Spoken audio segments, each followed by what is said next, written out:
Ruas TV, rutin walaupun sedikit. Assalamualaikum warahmatullahi wabarakatuh. Alhamdulillah, wassalatu wassalam ala rasulillah wa ala alihi wa sahabatihi wa mawalah amma ba'd. Pemirsa Ruas TV di mana saja Anda berada, hafidhakumullahu ta'ala jami'an.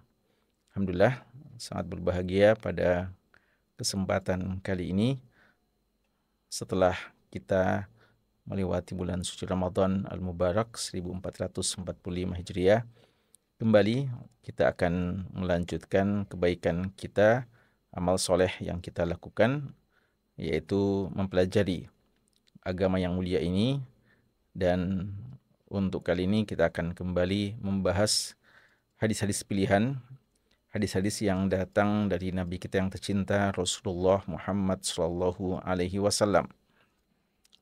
Dan sebagaimana yang pernah kita bahas sebelum bulan suci Ramadan, yaitu pembahasan tentang hadis-hadis pilihan, yang dimana pada hadis-hadis tersebut Nabi SAW menyebutkan masalah-masalah tertentu dengan jumlah bilangan tertentu. Kita sudah pernah membahas sulasiyat nabawiyah, hadis-hadis Nabi SAW yang menyebutkan 3 hal, 3 masalah, 3 jenis manusia atau 3 orang, ya. Dan juga kita sudah pernah membahas hadis-hadis yang membahas tentang 2 hal, dan juga dalam beberapa pertemuan terakhir kita membahas tentang hadis-hadis yang menyebut bilangan 4 atau 4 perkara, 4 jenis manusia dan semacamnya.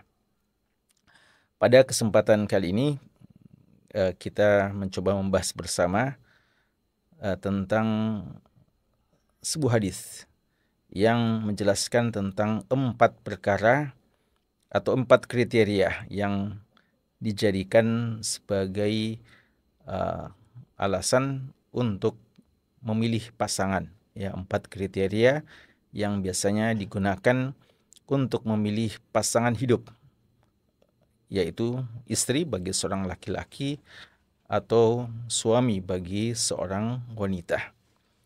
Hadis ini, hadis yang kita maksudkan, sebuah hadis yang diriwayatkan oleh Imam Bukhari dan Imam Muslim dari sahabat yang mulia Abu Hurairah radhiyallahu taala anhu. Disebutkan bahwa Rasulullah Shallallahu Alaihi Wasallam bersabda, "Tungkahul mar'atu li arba'." Wanita itu dinikahi atau biasanya dinikahi dengan pertimbangan 4 hal atau 4 perkara atau 4 kriteria. 5 liha, yaitu dalam penilaian tentang hartanya, wali hasabiha, keturunannya, yaitu kehormatannya dan kemuliaannya dari segi nasab, wajamaliha, dan parasnya, kecantikannya, walidiniha, dan karena agamanya. Kata Nabi SAW, "Fadhfar bidzatid din," hendaknya kalian beruntung dengan memilih karena agamanya, yang memiliki agama yang baik. Taribat yadak, niscaya engkau mendapatkan keberuntungan. Hadis ini, hadis yang diriwayatkan Imam Bukhari dan Muslim, memiliki manfaat yang sangat besar, panduan yang sangat penting diperhatikan bagi setiap orang yang ingin memilih pasangan hidup. Hadis ini diriwayatkan oleh sahabat yang mulia Abu Hurairah radhiyallahu anhu. Yang sebagaimana biasanya sebelum kita membahas isi konten dari hadis ini, tidak ada salahnya kita kembali mengulang untuk mengingatkan tentang sahabat yang meriwayatkan hadis kita ini. Sahabat yang meriwayatkan hadis kita ini adalah sahabat yang mulia Abu Hurairah radhiyallahu taala anhu. Kita sudah pernah sebutkan bahwa beliau adalah seorang sahabat yang dikenal dengan kunyahnya. Adapun nama beliau adalah Abdurrahman bin Sakhar Ad-Dausi radhiyallahu taala anhu. Dan beliau seorang sahabat yang berjumpa dengan Nabi SAW pertama kalinya di tahun ke-7 Hijriah. Ada khilaf dari ulama kita, apakah waktu itu beliau sudah masuk Islam sebelum ketemu dengan Nabi SAW, ataukah pertemuan itulah yang awal kali beliau ketemu dengan Nabi SAW, sekaligus juga awal kali beliau menyatakan keislamannya kepada Nabi SAW. Bagi ulama yang mengatakan beliau telah Islam sebelum ketemu dengan Nabi SAW, mereka mengatakan bahwa Abu Hurairah telah Islam sebelum ketemu dengan Rasulullah di kabilahnya, kabilah Daus di negeri Yaman, dan beliau adalah salah seorang di antara sahabat-sahabat yang masuk Islam di kabilah Daus lewat dakwah dari sahabat Abu Tufail Ad-Dausi radhiyallahu taala anhu. Beliau seorang sahabat yang dikenal sebagai Ahlus Suffah. Ya, beliau seorang sahabat yang dikenal dengan Ahlus Suffah, yaitu sahabat-sahabat Nabi yang mengkonsentrasikan diri mereka, memfokuskan diri mereka untuk belajar dan beribadah di Masjid Nabawi. Mereka tidak memiliki pekerjaan khusus selain menimba ilmu dan selain beribadah kepada Allah Subhanahu wa taala. Adapun kebutuhan-kebutuhan mereka itu ditanggung oleh Baitul Mal kaum muslimin. Ya, ini beberapa orang yang dikatakan sebagai Ahlus Suffah yang memang dikhususkan untuk bisa fokus menuntut ilmu dan memperbanyak ibadah kepada Allah Subhanahu wa taala. Abu Hurairah radhiyallahu taala anhu terkenal dengan hafalan beliau yang sangat kuat. Beliau menghafalkan sekian banyak hadis-hadis Nabi SAW, dan beliau sendiri mengaku tidak menulis, namun beliau tidak pernah lupa apa yang didengarkan dari Nabi SAW.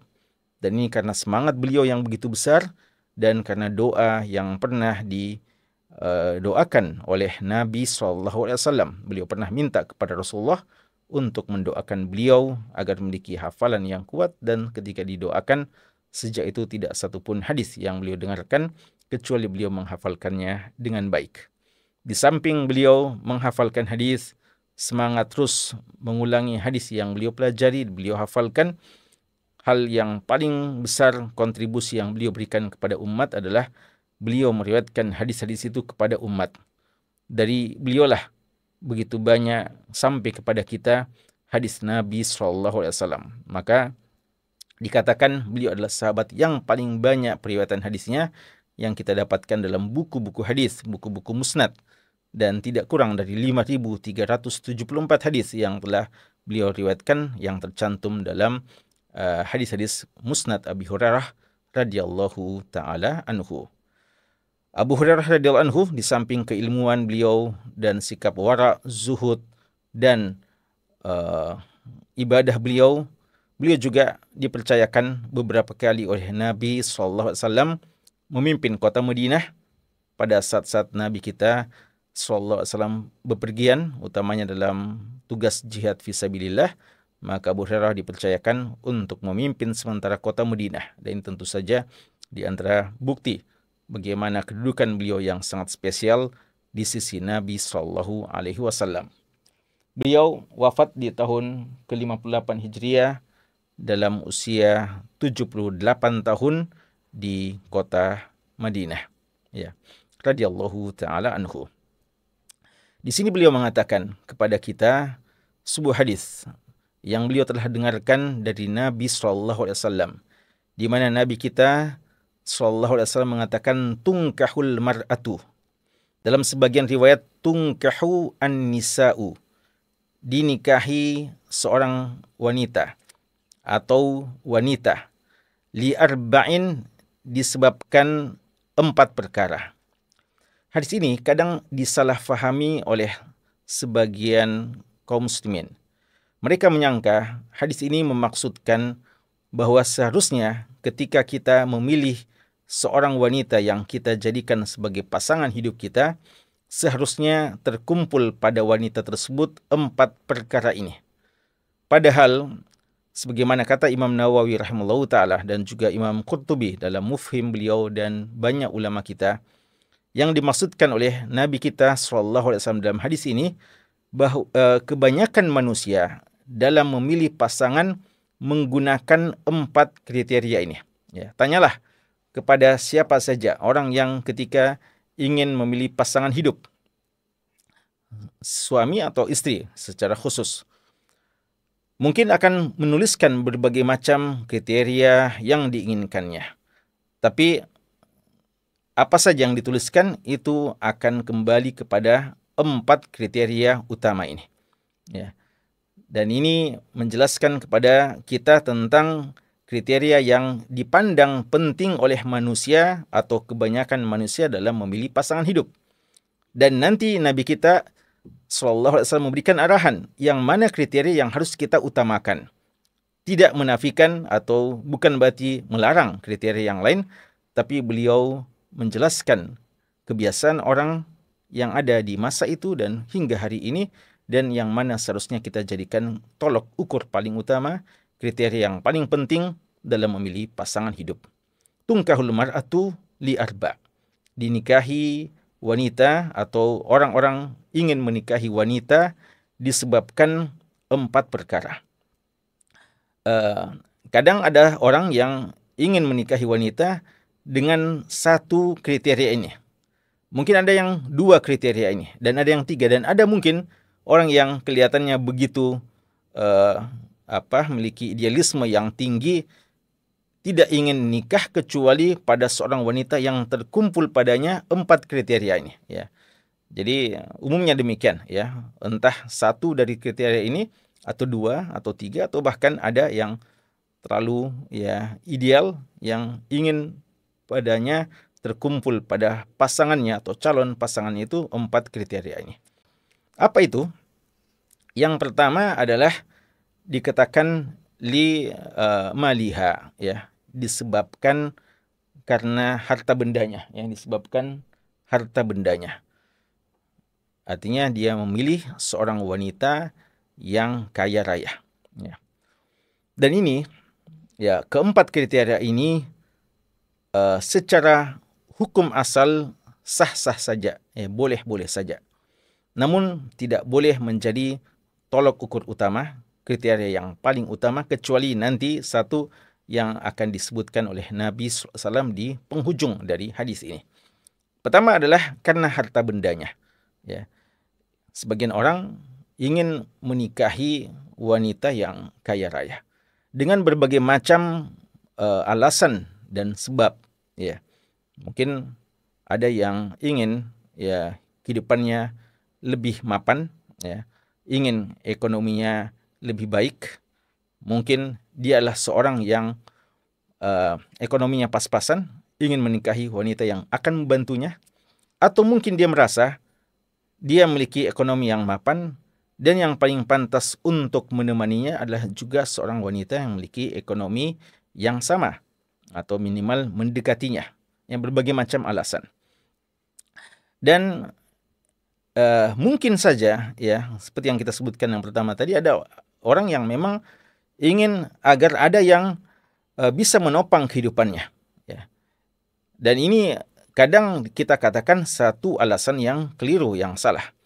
Karena seorang laki-laki, sebagaimana kata Allah Subhanahu wa taala, ar-rijalu qawwamuna 'alan nisa bima faddalallahu ba'dahum 'ala ba'd wa bima anfaqu min amwalihim. Laki-laki itu adalah pemimpin bagi wanita dalam rumah tangganya, dan secara umum pemimpin bagi wanita adalah kaum lelaki. Karena Allah telah mengutamakan laki-laki dibandingkan wanita dalam persoalan ini. Lalu kata Allah, wa bima anfaqu min amwalihim. Karena laki-laki itulah yang berkewajiban untuk memberikan nafkah kepada kaum wanita. Maka seharusnya seorang laki-laki tidak menjadikan persoalan harta persoalan yang terpenting. Karena entah istrinya adalah seorang yang kaya raya, atau seorang anak yang orang tuanya kaya raya, atau mungkin pas-pasan, laki-laki itu tetap wajib untuk menjadi seorang pemimpin yang tugasnya atau kewajibannya atau di antara kewajiban paling pokoknya adalah dia yang menafkahi istri dan anak-anaknya. Tidak boleh dia menikahi seorang wanita dengan alasan nanti wanita itu yang bekerja, wanita itu yang menghidupi kehidupannya, dan dia tinggal konsentrasi untuk hal-hal tertentu, ya, dan tidak perlu memusingkan persoalan hartanya atau persoalan nafkahnya.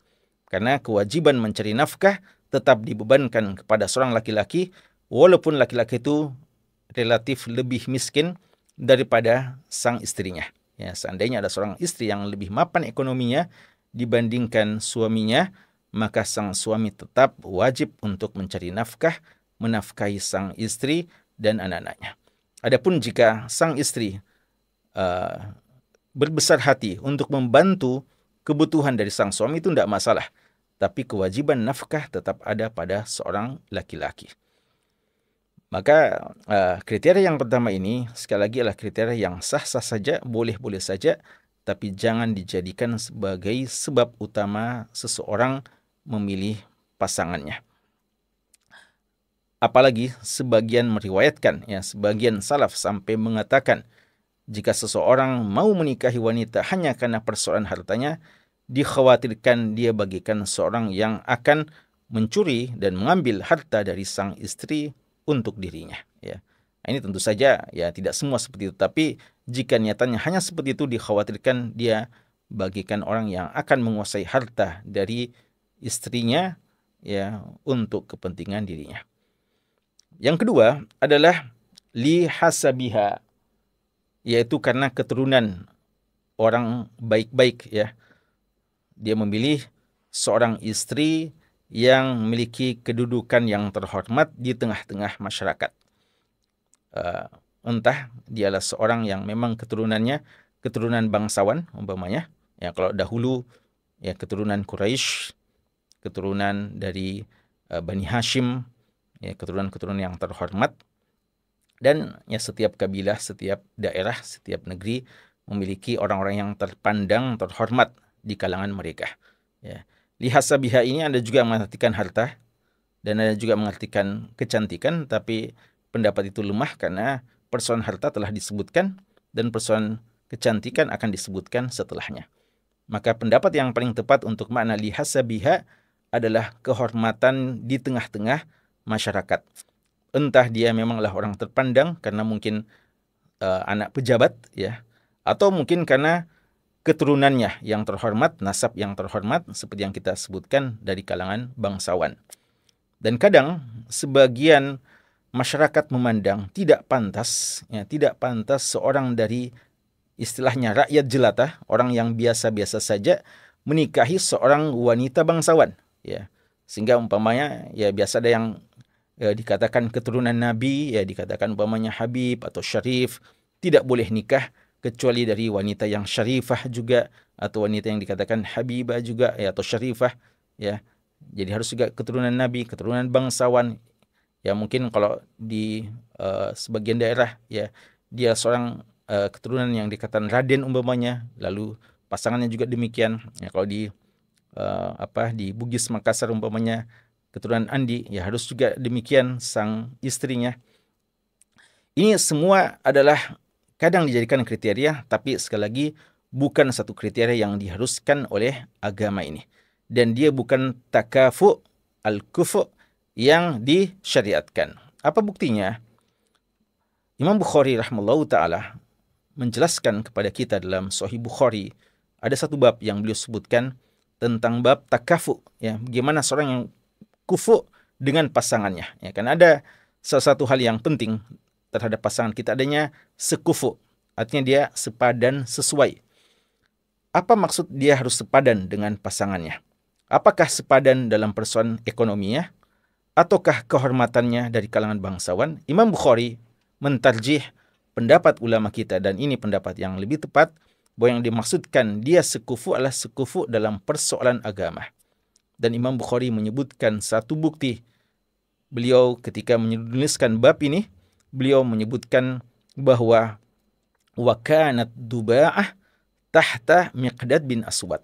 Siapa itu Duba'ah? Duba'ah, ya, dan ini dalam Kitabul Hajj beliau sebutkan, Duba'ah bintu Zubair bin Abdul Muttalib, cucu dari Abdul Muttalib, dari keturunan Abdul Muttalib Al-Hashimiyah, ya, keturunan bangsawan Quraisy yang masih tergolong sepupu dari Nabi kita Shallallahu Alaihi Wasallam. Wanita ini seorang wanita yang terpandang dari kalangan Quraisy dan pernah datang kepada Nabi Shallallahu Alaihi Wasallam bertanya tentang hukum berhaji, lalu dia ingin berniat tapi ada kekhawatiran dia tidak bisa menyempurnakan hajinya karena dia sementara dalam kondisi yang kurang sehat. Apa yang harus dia lakukan?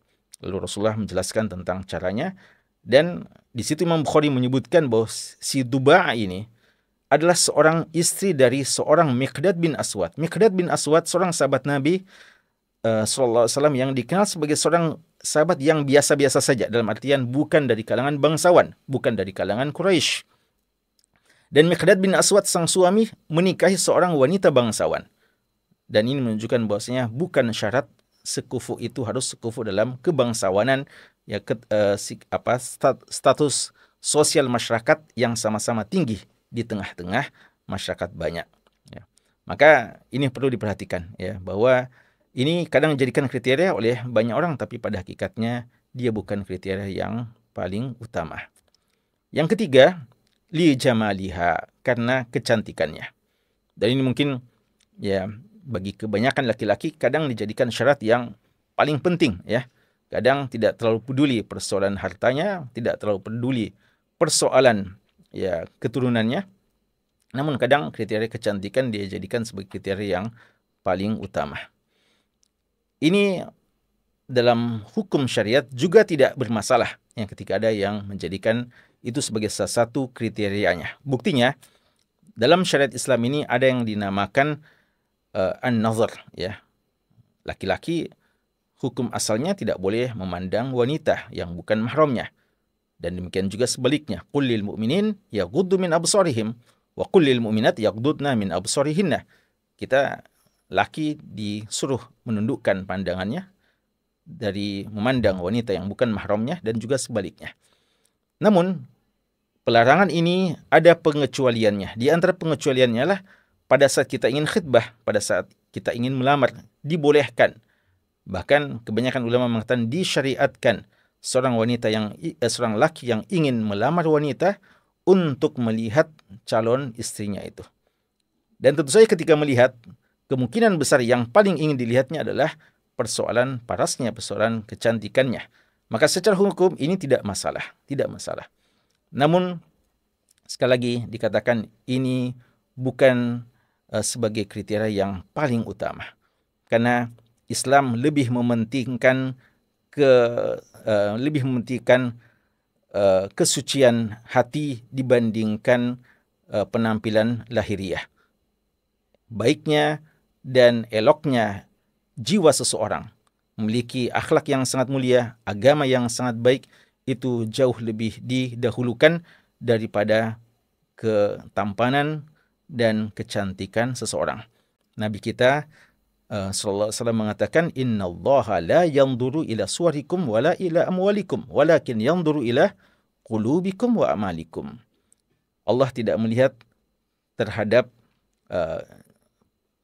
paras kita, rupa kita, wajah kita, apakah tampan atau tidak, cantik atau tidak. Bukan itu yang Allah lihat. Tidak juga pada harta-harta kita, tapi Allah melihat bagaimana keadaan kualitas hati kita dan bagaimana amalan-amalan kita. Qulubikum wa amalikum.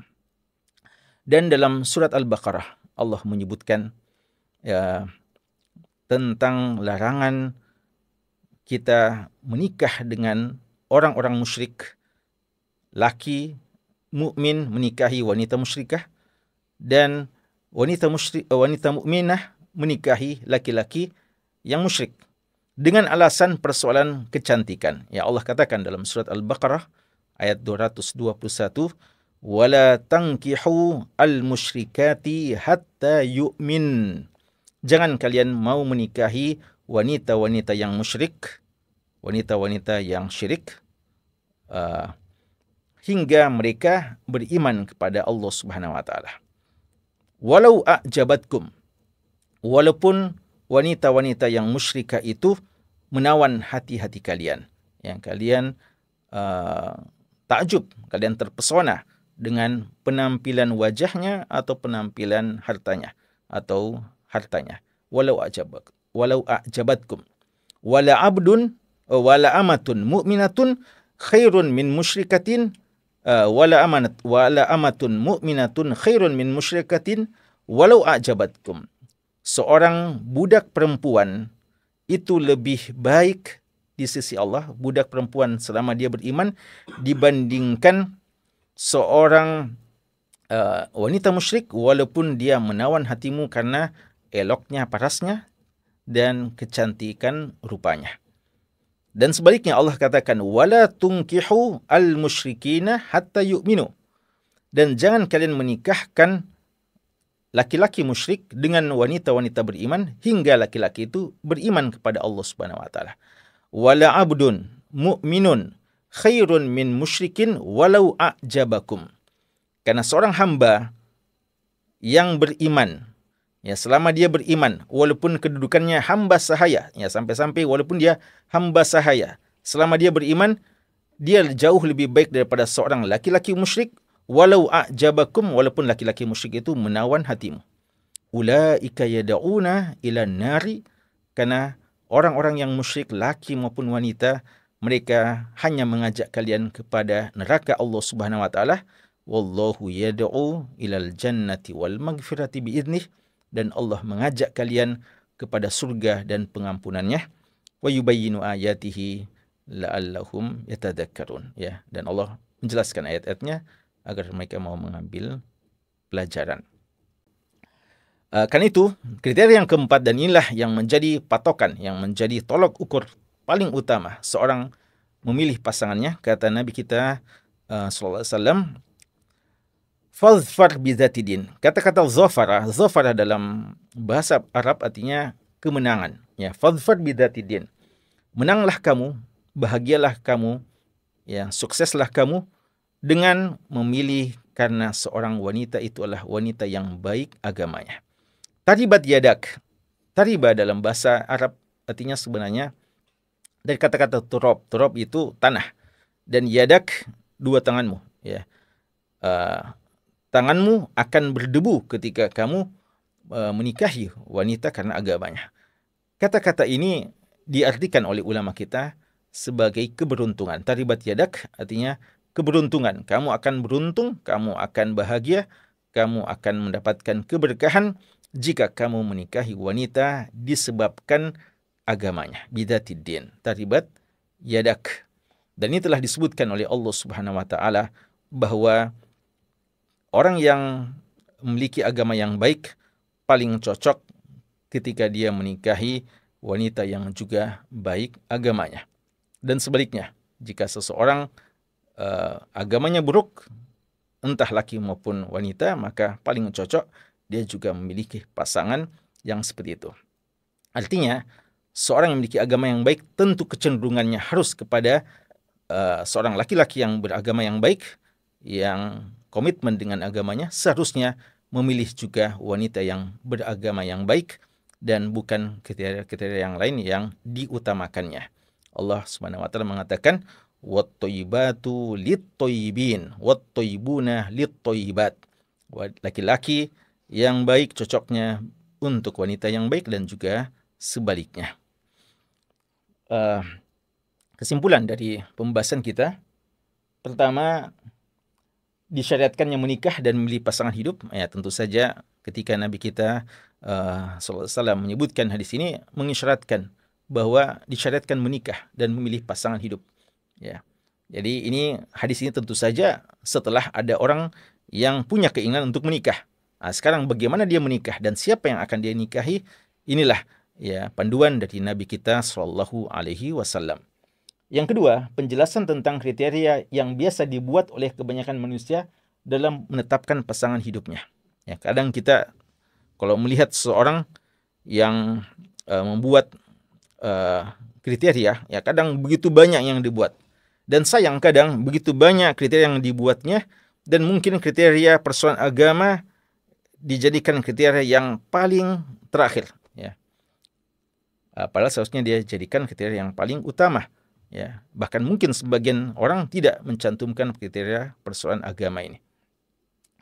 Tidak boleh taklid dengan kebanyakan manusia dalam memandang dan mengamalkan satu perkara. Hadis ini dijelaskan oleh ulama kita bahwa ketika Nabi menyebutkan kriteria yang biasanya dibuat oleh manusia, maka Rasulullah mau mengajarkan kepada kita agar jangan mengikuti kebanyakan orang, ya.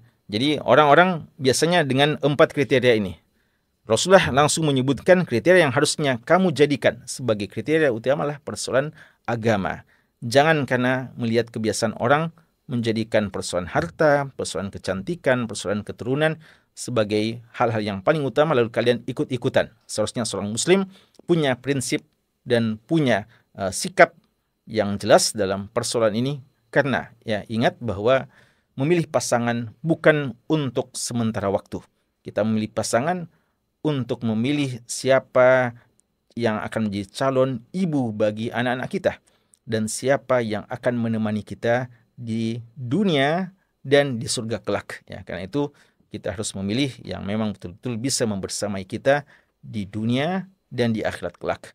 Adapun harta boleh jadi dia akan pergi, kecantikan akan pergi, ya, dengan perjalanan waktu, dan demikian pula persoalan keturunan dia bukan sesuatu yang perlu dibanggakan, karena inna akramakum indallahi atqakum. Anjuran memilih pasangan yang memiliki komitmen beragama yang baik, motivasi untuk senantiasa dekat dan bersama dengan orang yang baik agamanya, ya. Jadi ini menjadi selalu motivasi bagi kita, ya, dalam memilih teman, pasangan hidup, dan teman bergaul. Seharusnya kita selalu memilih yang terbaik agamanya. Imam Nasai mengambil istimbat dari hadis ini, tidak dianjurkannya menikahi pezina, ya.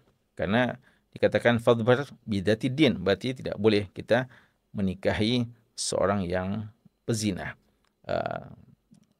Tentu saja, ya, jika ya mungkin ada syarat-syaratnya ketika suatu saat dia betul tobat yang nasuha, ya. Namun tentu saja semakin selektif kita memilih, ya, orang yang punya latar belakang yang baik-baik, yang tidak memiliki hal-hal yang buruk, ya, ini tentu saja lebih selamat.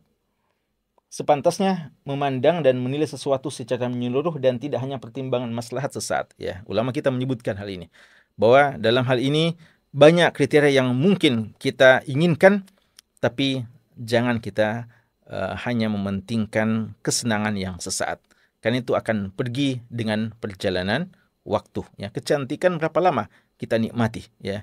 Dan demikian pula harta benda, ya, harta adalah titipan dari Allah, sebentar lagi akan pergi. Ya, mungkin hari ini dia seorang kaya raya dan mungkin, ya, Allah dalam waktu yang sekejap akan mengambil harta tersebut darinya. Ya, adapun selama dia seorang yang memiliki agama yang baik, kita dalam keadaan bagaimanapun dia tidak akan mendolimi kita.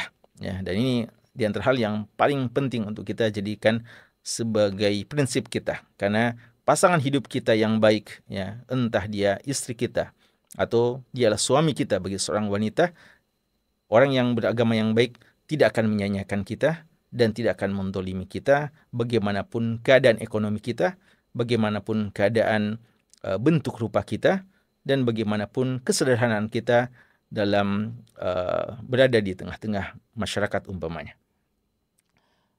Dan yang terakhir, tidak terlarang, ya, ini penting juga, ya. Tidak terlarang menikahi wanita yang memiliki garis keturunan terhormat, wanita yang cantik dan memiliki harta, selama tidak mengabaikan yang terpenting, yaitu persoalan agamanya, ya, yaitu persoalan agamanya. Jadi tidak mengapa, ya, kalau Anda menginginkan yang sangat ideal dan Anda mendapatkannya, tidak mengapa.